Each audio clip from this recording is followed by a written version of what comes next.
E aí pessoal, tudo bem? Preparados para mais uma aula de História? Nesta aula, nós vamos trabalhar com o período regencial, que se estendeu de 1831 até 1840. Quando nós falamos no período regencial, nós dizemos que foi aqui que houve o início, o começo da consolidação cafeeira. Perceba, eu disse que foi apenas o início, que foi apenas o começo, porque a sua consolidação plena, tal como ela é, só vai ocorrer no século XIX, lá no segundo reinado, com a eclosão do boom cafeeiro. O que nós temos aqui, portanto, em um primeiro instante, é apenas o início, é apenas a fase embrionária, mas que, logicamente, já tem a sua devida importância. Quando nós falamos no período regencial, nós não podemos nos esquecer da fervorosa e calorosa instabilidade política, por conta das disputas de poder entre as elites, bem como as revoltas provinciais e tudo mais. Agora, nós iremos falar da organização partidária. Mas, para falar da organização partidária do período regencial, nós precisamos revisar a estrutura partidária lá do primeiro reinado, para a gente não ficar perdido aí, tudo bem? Então vamos revisar? Ó, lá no primeiro reinado, das duas a uma, camarada. Ou eu tinha o partido português, ou não, eu tinha o partido brasileiro. Acontece que esse partido brasileiro era subdividido em duas facções, ou como queira, em duas alas. A ala liberal conservadora de um lado e de outro lado a ala liberal exaltada, ou como queira, radical. Mas ambas eram advindas do Partido Brasileiro. Mas isso era lá no primeiro reinado. Acontece que aqui, no período regencial, aquela ala liberal conservadora advinda do Partido Brasileiro vai dar origem ao Partido Moderado, Partido dos Chimangos lá, cujos principais representantes eram os grandes fazendeiros que pregavam pela manutenção da estrutura socioeconômica e, diga-se de passagem, era o partido mais poderoso das regências. Vale lembrar ainda que a ala liberal exaltada ou radical advinda do Partido Brasileiro vai dar origem ao partido,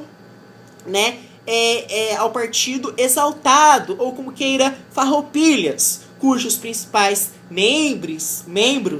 cujos principais partícipes eram os membros da classe média urbana, que pregavam pela república, pela abolição da escravatura, pelo federalismo, pelo industrialismo e tudo mais, beleza? Vale lembrar ainda que o Partido Moderado vai se subdividir em dois: os liberais progressistas e os conservadores regressistas. Tudo bem? Beleza. E aí nós temos que falar das regências. No primeiro instante, nós tivemos a regência trina provisória, que foi de abril até junho de 1831, com Braulio Muniz, Costa Carvalho, Lima e Silva. Mais tarde, nós tivemos a regência trina permanente, que foi de 1831 até 1835. E a principal figura de destaque foi o Diogo Antônio Feijó, o padre Diogo Antônio Feijó.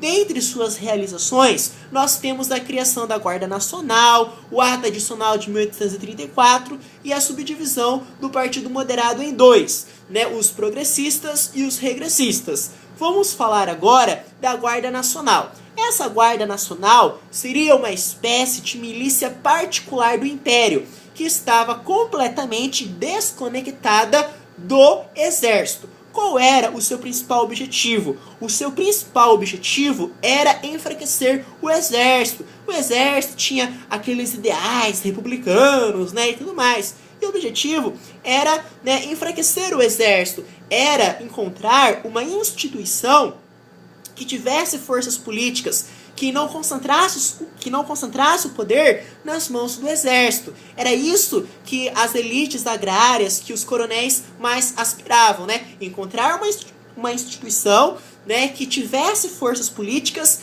e que não concentrasse o poder nas mãos do exército. Por isso que nós dizemos que a Guarda Nacional acaba por enfraquecendo o exército e acaba dando as origens do coronelismo, tá? Já o ato adicional de 1834, nós temos várias coisas a serem consideradas. Por exemplo, a regência, que era trina, passa a ser una. Nós temos a criação das Assembleias Legislativas Provinciais, que passam a ter poderes plenos para fazerem, né, leis referentes às questões locais, bem como nós temos ainda, né, a extinção do Conselho de Estado. Mas tudo isso está dentro do bojo do ato adicional de 1834. E como eu disse, outra realização do padre Diogo Antônio Feijó, né, seria a subdivisão do Partido Moderado em dois, né, os progressistas e os regressistas, os progressistas liberais e os regressistas conservadores, tudo bem?